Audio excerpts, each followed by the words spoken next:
that is the position that we're in. We're having the president of the United States operating the White House and the Pentagon as a cartel would operate their gang.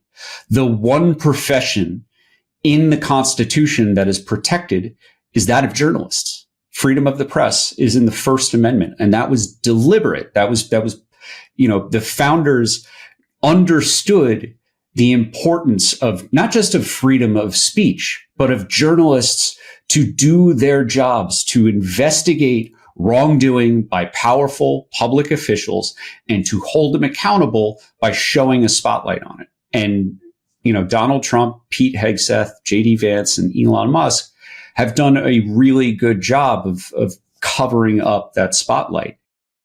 Welcome to the Ken Harbaugh Show. We've got Kris Goldsmith back. He's the head of Task Force Butler, an organization that identifies and tracks extremists around the country to hold them accountable. We've got extremists in the henhouse now, Kris, and they're rooting out any potential critics. We've seen this with the banishment of the AP from the White House press office for daring to call the Gulf of Mexico the Gulf of Mexico. But they're doing it in the Pentagon press office as well. Can you tell us about your latest Substack and the danger that this represents? If anything, it's more alarming than the clearinghouse of the White House press office because no information actually is conveyed there. It's all performative. Yeah. So the Pentagon Press Corps is a group of reporters, journalists who normally travel with the Secretary of Defense, but they also have limited office space for some of these outlets within the Pentagon. The reason that press has access to the Pentagon is because that is our fourth branch, right? It is an essential cornerstone of our democracy. We need to know what our government is doing on our behalf.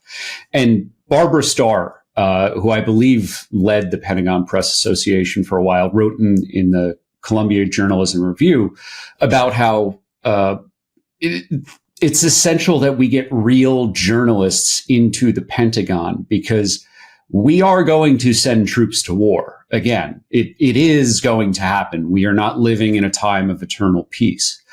And families, military families, service members themselves, and American voters ought to know, what the justifications for coming conflicts are. It is what has happened is reputable outlets like NBC and the New York Times have been kicked out and replaced with propagandists like Breitbart and OAN and the New York Post. These are not nonpartisan journalistic outlets. These are propaganda outlets that are aligned with the politics of the administration, and they are not going to speak truth to power.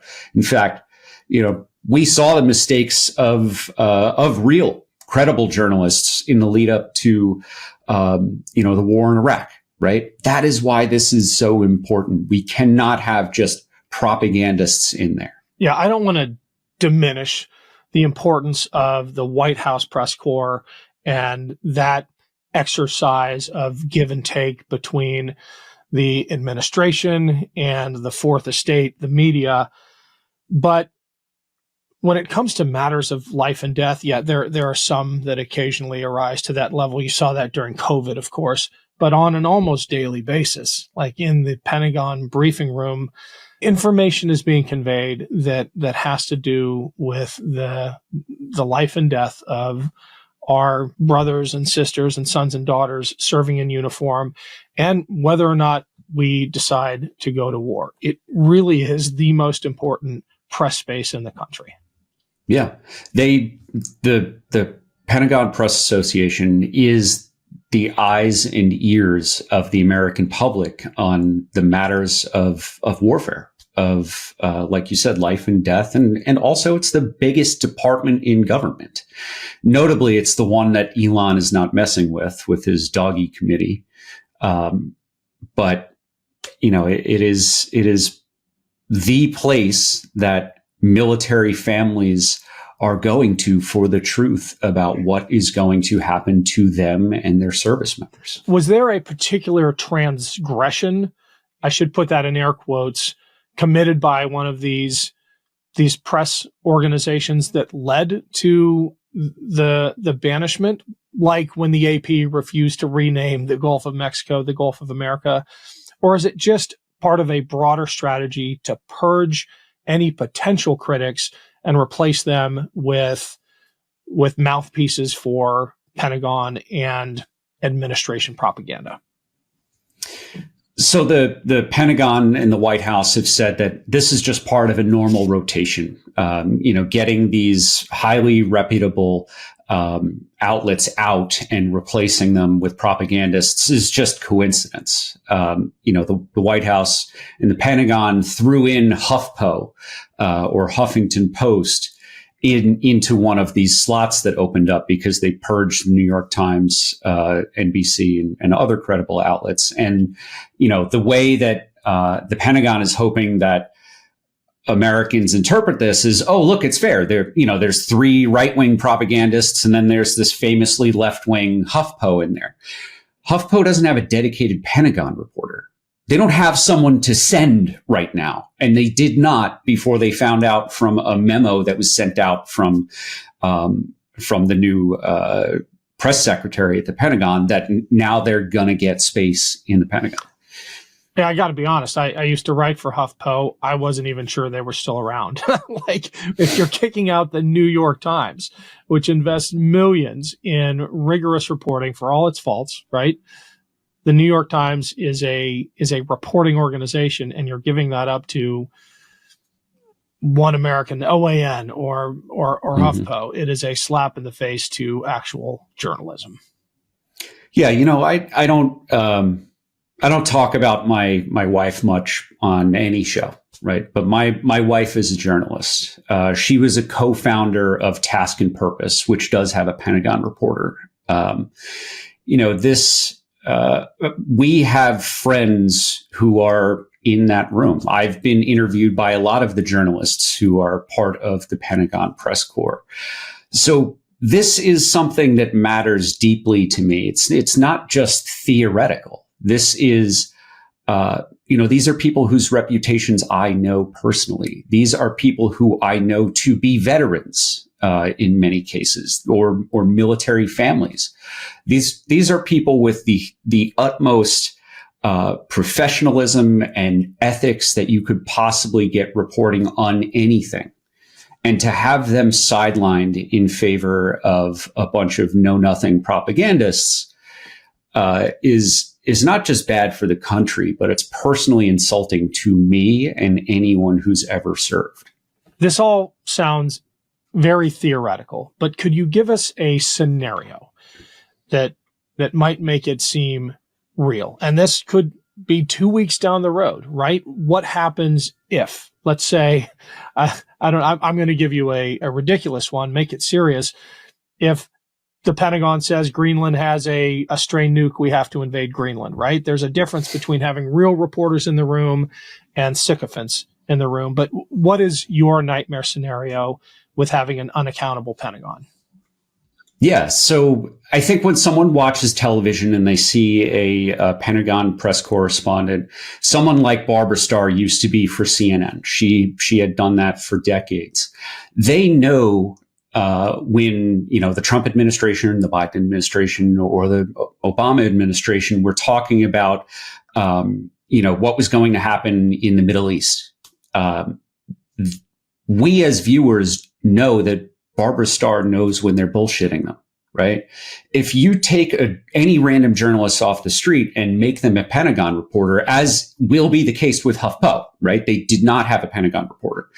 They're going to be taking someone who doesn't have the context of global conflicts, global diplomacy, and the history of conflicts between nations, or even knowledge about military equipment and the size of a battalion versus a brigade, or a company versus a platoon. All of these words and these phrases might have meaning to us because we serve, but the average American can't tell you, how big a brigade is. They can't tell you, where certain duty stations are, what unit is at what duty station. These are things that the Pentagon press secretary will rattle off, as he's giving information from the podium. And if you have someone who's not catching half of the words, phrases, and the meaning, who's ostensibly there to report on what's going on in the military, we don't know anything. We as Americans won't know what our most powerful department in the United States government is even up to. Let me kind of bring it home. There's a lot of reason to criticize the Biden administration over the Afghanistan withdrawal. It was an absolute mess. It was an absolute tragedy. I had friends who were in Afghanistan. My wife's colleagues were in Afghanistan during the fall. When that chaos was going on, without the base of knowledge of reporters and editors who were Pentagon specialists, evacuations would not have happened. Evacuations, not just of Americans, but of Afghan staff, would not have happened. Thousands more likely would have died. Thousands more certainly would have been abandoned. But because there was a tight-knit community of real Pentagon press correspondents and war correspondents more broadly, backed up by their, editors who specialize in conflicts in the Middle East and elsewhere, that made the evacuation of Afghanistan possible. That set a foothold so that lives could be saved. So, as we look at Trump throwing out statements like, we're going to take Gaza, it's going to be ours, we're going to own it, right? We don't want someone who doesn't know anything about the history of the Middle East sitting in the Pentagon press room trying to play catch up as the president of the United States is expounding ideas that are recruiting a generation of terrorists, of fighters who will want to kill Americans because of the words of the president, right? If you have somebody who doesn't know how dangerous it is to talk about ethnic cleansing, for an American president to talk about ethnic cleansing, that's someone who doesn't belong there, right? And my bet is that OAN, Breitbart, and the rest of the Trump propagandists are not going to push back on stuff like that, and that is a tremendous disservice to all of us as American citizens, as voters, as veterans, military families, and service members. Hey everyone, it's Ken. I need a quick favor. We are launching Valor Media Network, a new YouTube channel to highlight positive role models who will take on the toxic influencers of the so-called manosphere. Think Joe Rogan. We've got some great hosts already lined up. You'll recognize some of them like Jason Kander, Dan Barkoff, and Bobby Jones. And we've got more coming on board soon. Please click on the link below to Valor Media Network's YouTube page and hit that subscribe button. These early signups make all the difference. Thank you so much.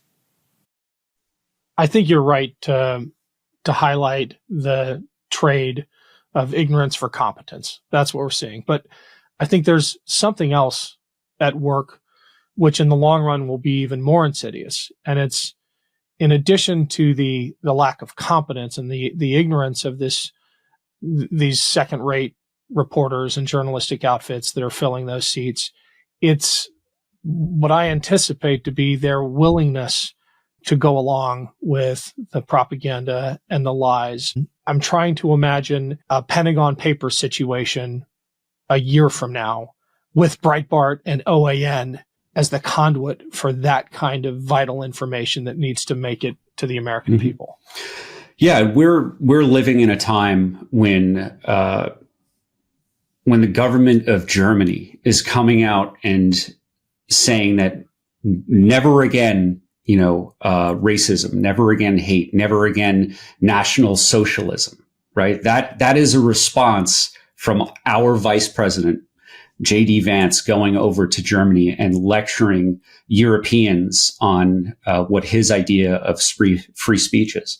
There used to be a pretty universal understanding of the idea, an appreciation for the idea that Nazis should never be given a platform, and that you have the shadow president Elon Musk and J.D. Vance going over and endorsing the AfD, the Alternative for Deutschland, Alternative for Germany, which is a neo-Nazi party that German intelligence services, have linked to terrorist plots. That is profoundly disturbing. And if we end up in a place where, OAN and Breitbart are the only, journalists who are given the privilege of traveling with the Secretary of Defense, we're not going to get those quotes quite as easily. And I think I'd be remiss to fail to mention that during this recent overseas trip that Pete Hegseth just took, he invited one particular guy, especially. His name is Jack Posobiec. He's a former Navy officer, and anyone who's ever used Twitter has probably seen this guy. He's got a tremendously popular Twitter account. He is someone who is he was fired from a job for plagiarizing a neo-Nazi. He used to, back before he was really famous, he used to sneak in Nazi dog whistles, like the numbers 14 and 88, which 14 words is about basically genocide, and 88 means Hail Hitler, right? Secretary of Defense Pete Hegseth picked that guy and took him with him overseas. So I want people to go to my Substack, On Offense with Kris Goldsmith, read the whole piece so that you can learn all of the details about Jack Posobiec. The SPLC has a tremendous extremist file on him, documenting, a decade plus of his history of affiliating with neo-Nazis. So when you've got guys who, use neo-Nazi dog whistles out in the open on Twitter, and you've got the vice president going overseas and chastising the Germans for not giving neo-Nazis a platform, I think you could better understand how dire of a situation we are in, and the full context of why Pete Hegseth, Donald Trump, and Elon Musk do not want the Pentagon press corps to have credible journalists gaining access to our military and to the political appointees who are in charge of running. There's another threat that is developing in parallel with this, in parallel with the integration of propagandistic media outlets as unofficial mouthpieces for the Pentagon and the administration. And that parallel threat is the attacks on legitimate journalism. The suggestion by the president that the producers at 60 Minutes should go to jail. The amplification of that by Elon Musk.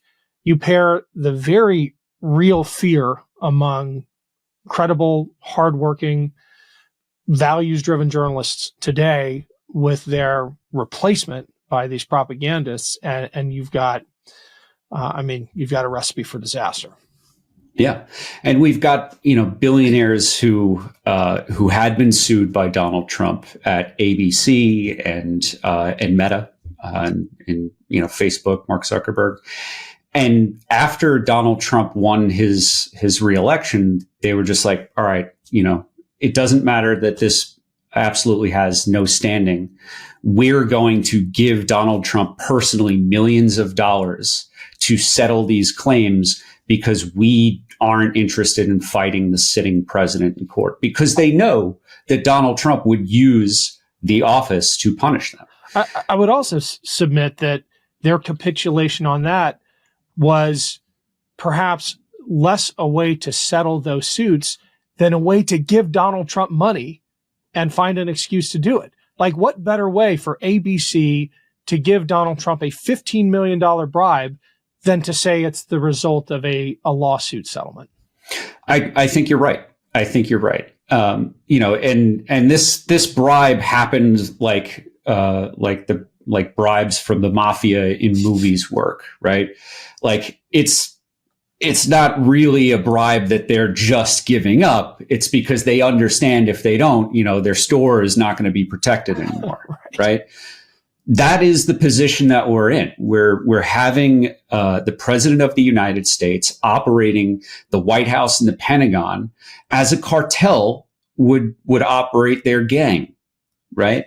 That is profoundly dangerous. I would note that the one profession in the Constitution that is protected is that of journalists. Freedom of the press is in the First Amendment, and that was deliberate. That was the founders understood the importance of not just of freedom of speech, but of journalists to do their jobs, to investigate wrongdoing by powerful public officials and to hold them accountable by showing a spotlight on it. And, Donald Trump, Pete Hegseth, JD Vance, and Elon Musk have done a really good job of covering up that spotlight and making it so that transparency within the whole of government is really becoming a thing of the past. It really is a gangster presidency with a mob mentality, from their treatment of the press to, this is arguably even worse, their attempt to extort Ukraine and say, we're going to take half of your natural resources if you want our protection. If ever there was a geopolitical protection racket, that's it. Kris, I hate ending on a down note, but I feel like that's where we are today. Thanks for coming on, man. Sorry to ruin your day, but we'll talk. No, hey, look, it's I try to end every one of my on offense posts with a call to action, right? Give it to us. People may feel powerless, and as I'm encouraging people, if they can, support my Substack, become a paying subscriber, that helps me continue to do this work. But you're also helping me to make it free. Anything that I publish for 2 weeks, anybody can read, right? For people who can't afford to support journalism, these journalists and these outlets who are just kicked out, like NPR is a nonprofit, very important for our media ecosystem. Doing things like liking, sharing, and commenting on this video, on this podcast, on this clipping that you might see on Blue Sky or on Threads or on Instagram. Those things matter. Engagement with voices that you appreciate and that give you calls to action like this are good. If I want to encourage people, if you're following a bunch of folks on social media who every time you open a video, they're just going, breaking news, right? That's there to give you the jump scare and to get you chemically addicted to the rise in emotion that you're going to get, right? We end these shows with calls to action. Even if it's all bad news and the world is burning, there are things that you can do, like, share, and comment on this video, this podcast, this little clip on wherever you find it on social media. Thanks, Kris. We'll put all the links in the show notes. Talk to you soon. Thank you, brother. Can't get enough Meidas? Check out the Meidas Plus Substack for ad-free articles, reports, podcasts, daily recaps from Ron Filipkowski, and more. Sign up for free now at MeidasPlus.com.